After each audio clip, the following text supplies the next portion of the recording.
Oh, hello. I was just doing a little bit of self-care. Does anybody have one of these things? Like, what do they really do anyways? I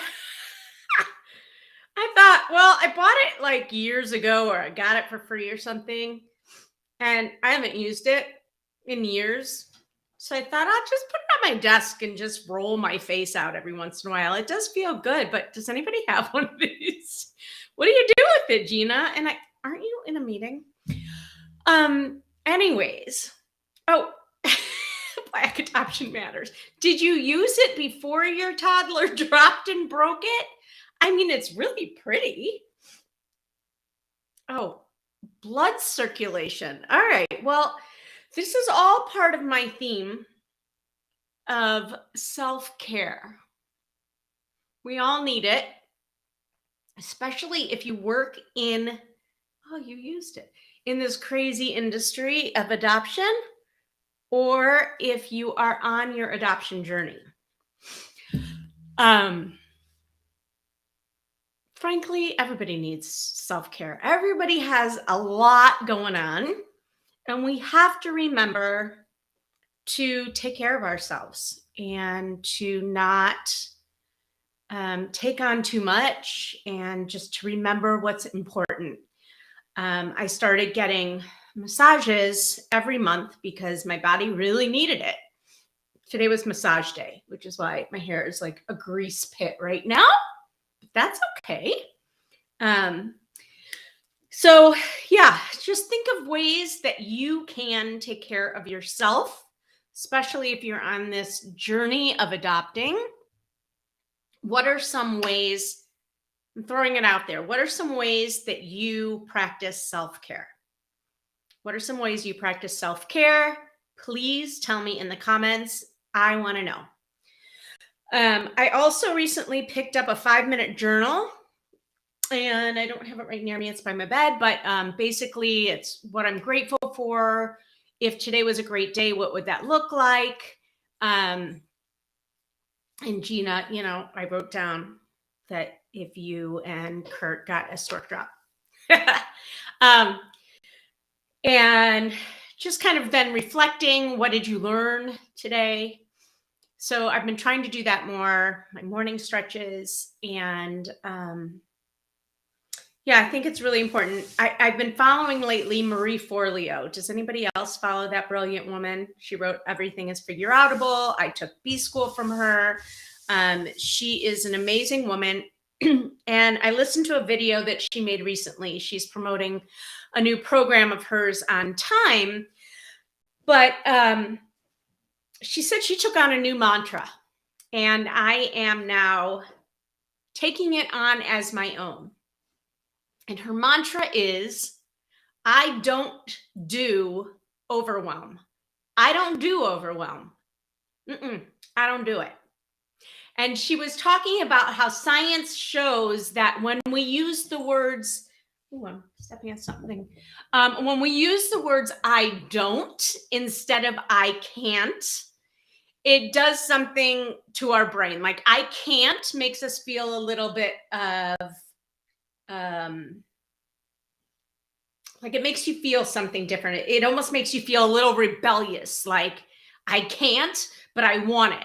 And I'm going to do it anyways, versus I don't do whatever your thing is. I don't do chocolate cake. I do, but maybe you don't. I don't do body shaming. I don't do body shaming. I don't do overwhelm. I suffer with anxiety, and it's something I constantly say in my life. I'm so overwhelmed. I'm so stressed out. I have so much on my plate. Can anybody here relate? Yeah, I love her too. So I am adopting her mantra, and it feels so good to say out loud. I told my masseuse today, I was like, you want to hear my new mantra? I don't do overwhelm. And when you say that, it's like I feel convicted. I don't do overwhelm. So what is it for you?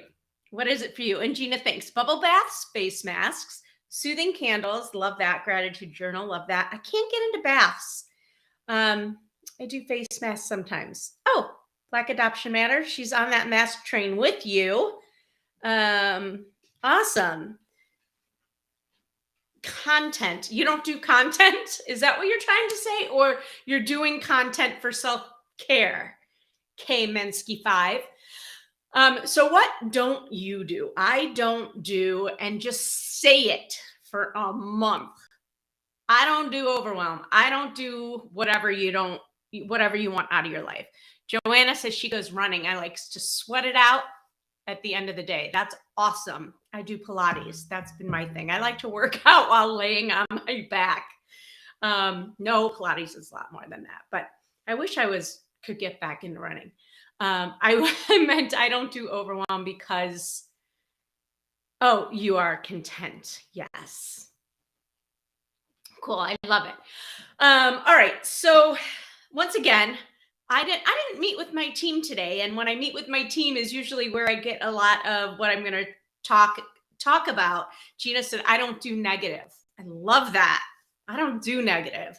Just say it to yourself, say it out loud, tell Kurt, tell your friends, like just declare what you're taking out of your life, and just don't do it. But it takes practice. But our brain is so powerful, and what we tell ourselves and what we say is what comes up for us. So I'm going to take that into your adoption journey, right? So many people come in having something already happened with something that already happened, which led them to the place they are. Sometimes it's a negative thing. Sometimes it's because their body failed them and they didn't get pregnant, or they struggled with infertility, or they had a lot of losses, or sometimes they've been waiting for years already. And you've already told yourself all these negative things about how it won't work for you.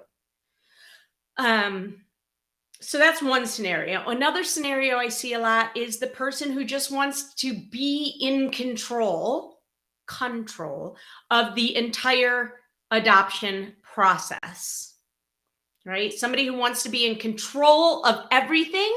And when you lose control, you do all sorts of things. You yell at people, you blame people, you talk down to people, you twist their words, you get self-righteous, right? And these are things probably we've all experienced at certain times. So you probably know what I'm talking about. I certainly do. Another scenario is you feel entitled. For whatever reason, you just might feel entitled to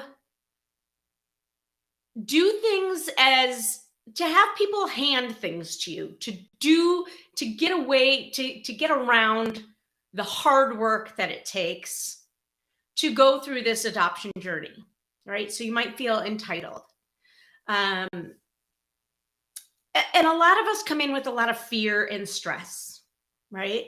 So back to this, keep one of these on your desk too. You can get that blood circulating, or I like to think it takes away my wrinkles, but I know it doesn't. I think there's other things for that. Number one is taking care of yourself, right? And trying to bring more joy into your life. Number two is thinking about how you talk to people, right? Let me go back a second. As you're building your team, and hopefully your team is one of whom you trust, right? What's the point of a team if you don't trust your team? So hopefully you're building a team around you that you trust. And you're kind of turning over control and letting go a little bit to the people on your team who have promised to lift you and guide you through this journey, given our expertise and our knowledge. And something might go wrong, or something might be a little off from what you hoped it would be, right? How do you show up then? Well, if you're not taking care of yourself and you're sitting in this negativity and this place of wanting to control everything, yeah, how do you react? How do you show up? Are you trying to blame someone else? Are you trying to talk down to somebody or tear them down in some way to make yourself feel good or better, I should say? Does that really make you feel better? Probably not in the long run. It might actually make you feel worse. Also, are you able to look inward and take responsibility? I've seen a lot of situations where all those things that I just talk about happen and you want to blame someone, but the last person you really want to look at is yourself, or going inward to really tap into yourself and say, what's really going on here? Am I reacting out of fear or out of making a dumb mistake that I know I shouldn't have done, or I did the wrong way, but I have to take responsibility for doing it and just moving on? Like, are you able to look inward? Can you burst out knowingly or unknowingly and have support that says it's not your fault, things happen? Or that, right? Just being able to say, shit happens. And how can you move forward? Every time, there is so much in the adoption journey that can hold you back, stop you, derail you. It's so easy to go into this negative mindset and mind space that if you're not checking in with yourself when things are good and making sure you're taking care of yourself through this journey, it's very easy to start playing the blame game. And who's the easiest punching bag, right? Think about you as a kid. When you are angry or something happened at school or at work, who's the easiest person for you to target? And put it in the comments. Who is the easiest person for you to target and to blame and to shame and to yell at and to, put responsibility on someone else? Put it in the comments. Who do you think, if something has happened to you and you aren't feeling good about yourself, who is the easiest person to blame? Who do you usually blame? Who do you usually yell at the end of the day?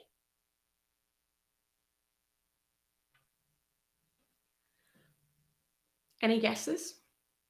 I know you know. It's the people that you love and trust the most, right? It's your parents, it's your spouse, it's your kids, it's your family members and friends. Actually, I don't think we do it to our friends as much, but maybe. Right? Your husband, right? And in the adoption world, it's usually the consultant, because we are the ones that are the only ones totally on their team. People wouldn't dare take it out on their agency most of the time, because that agency kind of holds control, right? And you think that they can make or break your whole journey, but you're going to hurt the people who are there to help you the most. So stop yourself and check in with yourself. Creative K_Wilson, our marvelous learning as ASL language just for adopting in Nigeria, a deaf cute girl. How do you blame away from home? I'm not exactly sure what you're asking, but yeah, so I just want everybody to check in with themselves, take responsibility for your own actions, acknowledge that it's going to be difficult, acknowledge your fear and your worry. And instead of blaming the person you trust, I also want to throw this out. at you. Having hard conversations. That's the most difficult part, right? We don't even do that with our spouses and the ones we love the most.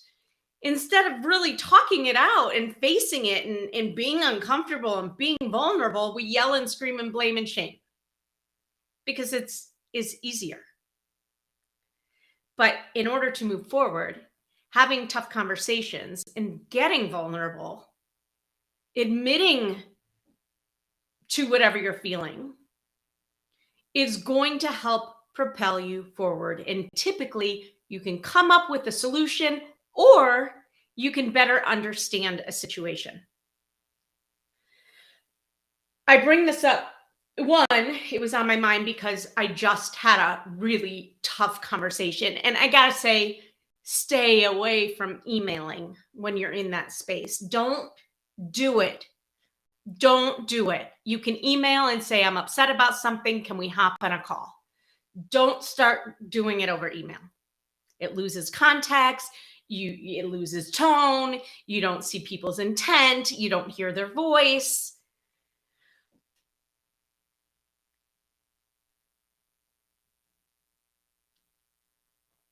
So I hope this is resonating with you. So that's I've experienced this a couple times where we try to do this back and forth thing on email. It goes down this rabbit hole, and the people who are willing to hop on a call, usually you can hang up feeling so much better, and the people who refuse to just want to sit in this place of ick and don't want to resolve. They'd rather blame and shame and point fingers and fight, right? Because they're in that mode. So bottom line, adoption is triggering on so many levels. It's triggering. Surround yourself with people you love and do your best not to use them as a punching bag, but to use them to help you propel forward and to help keep you accountable, right? Keep each other accountable. How do you complain about the process when you have only your partner to support you? I think we can't complain. Do you agree? Yeah, I mean, I agree. You can't complain, but people find ways. I mean, you can join Facebook groups, right? That we've all seen those Facebook groups that are filled with negativity and shaming people and blaming people. It happens there too. On the other hand, Facebook groups, there's some that can be super, super supportive. So find those ones that are supportive and will help you propel forward. And also, like, check your language when you're asking questions, right? Ask the question instead of pointing the finger. That's one way you can maybe get the support that you need. Does anybody have any questions about that? Thank you for being engaged in the comments. I appreciate it. Let's see, what else can I say? I think that's it. I want to give a shout out to anyone who's in harm's way of the storms that have been going on, hurricane. I hope everybody is safe. If you are working with agencies and attorneys and consultants, anyone in Florida who is in the line of the storms, please be patient. Thank you. Thank you, K Mensky 5. I'm not sure who I'm talking about, but thank you. Or talking to. So our heart goes out. I hope that you're all safe. Be patient through the process. That's one of the themes today. And if you ever have any questions about anything adoption related, please throw them out to us. We'd be happy to help. If you're not following our Facebook page, RG Adoption Consulting, we often post a lot of what's going on in the world of adoption. If you're interested, trends and newsworthy things. So follow us there. Gina said, I think you can be disappointed in the process. Absolutely, while being kind at the same time. That's what I always try to focus on, kindness, and you're very good at it. Yes, absolutely. You can be disappointed, you can be mad, you can be sad, and acknowledge those feelings in you. And the ones that don't serve you, give yourself space for those feelings and then thank them and push them aside so that you can move forward. Talk it out with someone. Go to a therapist, right? An adoption competent therapist is a great person to get that support from and to be able to air it and leave it in a safe space and then move on. Happy New Year to all of our Jewish families and partners out there and friends. L'shana tova tikatevu. Wishing you a sweet and happy and healthy year. And I will see you. Actually, I will not see you next Friday. Next Friday, I will be in Chicago for my nephew's bar mitzvah and with family. So I will be skipping next week. But for those of you who do celebrate the Jewish holidays, I hope you have an easy fast. If you do that, may you be written in the book of life for yet another year. This is the time as a Jew that we repent for our sins, we ask for forgiveness, and we ask for yet another year of life. So while I may not know you all personally, if I have said anything or written anything that has ever offended you, please find it in your heart to forgive me. And with that, I will say have a wonderful weekend and a great week ahead next week. And I'll see you again in 2 weeks. Bye.